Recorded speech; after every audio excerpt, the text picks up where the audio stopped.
আবু সাইদকে হত্যার কথা বলে সেখানে একটা ভিডিও দেখালো। হ্যাঁ, খুব স্বাভাবিক, এটা মানুষের সেন্টিমেন্টে লেগেছে যে তাকে পুলিশ গুলি করে মেরেছে। এখানে আমার প্রশ্নটা হচ্ছে, তাকে যদি পুলিশ গুলি করে থাকে, তো গুলি খাওয়া একটা লোক এরা টেনে নিয়ে গেল, এখানে কিন্তু কোনো রক্তের চিহ্ন দেখা যায়নি। দ্বিতীয় কথা হচ্ছে যে তার সঙ্গী সাথীরা যে তাকে টেনে নিয়ে গেল, কোথায় নিয়ে গেল? যার গুলি লাগবে তাকে তো সাথে সাথে হাসপাতালে নেওয়ার কথা। হাসপাতালে নেবে, অপারেশন করবে, বুলেট বের করবে, তাকে বাঁচাবার চেষ্টা করবে। আবু সাইদকে কিন্তু হাসপাতালে নেয় নাই, নিয়েছিল প্রায় 4-5 ঘন্টা পরে।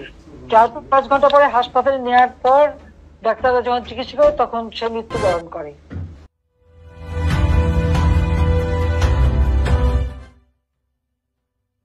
তার মাথায় আর একটা ভিডিওতে দেখা গেছে তার মাথা, ওরা যখন পুলিশকে ঢিল মারছে, সেও পুলিশকে মারতে মারতে এগিয়ে যাচ্ছে, তার মাথায় একটা ঢিল এসে পড়ে, সে মাথায় হাত দেয়। তাহলে প্রশ্ন যে এই একটা সেন্টিমেন্ট তুলে তারা যে এতগুলি জীবন নিয়ে খেললো, এর জবাব কে দেবে? আমরা যে জুডিশিয়াল কমিটি করে দিলাম এই হত্যা তদন্ত করতে, আজকে এটা জবাব যে কেন সেই জুডিশিয়াল সে তদন্ত করতে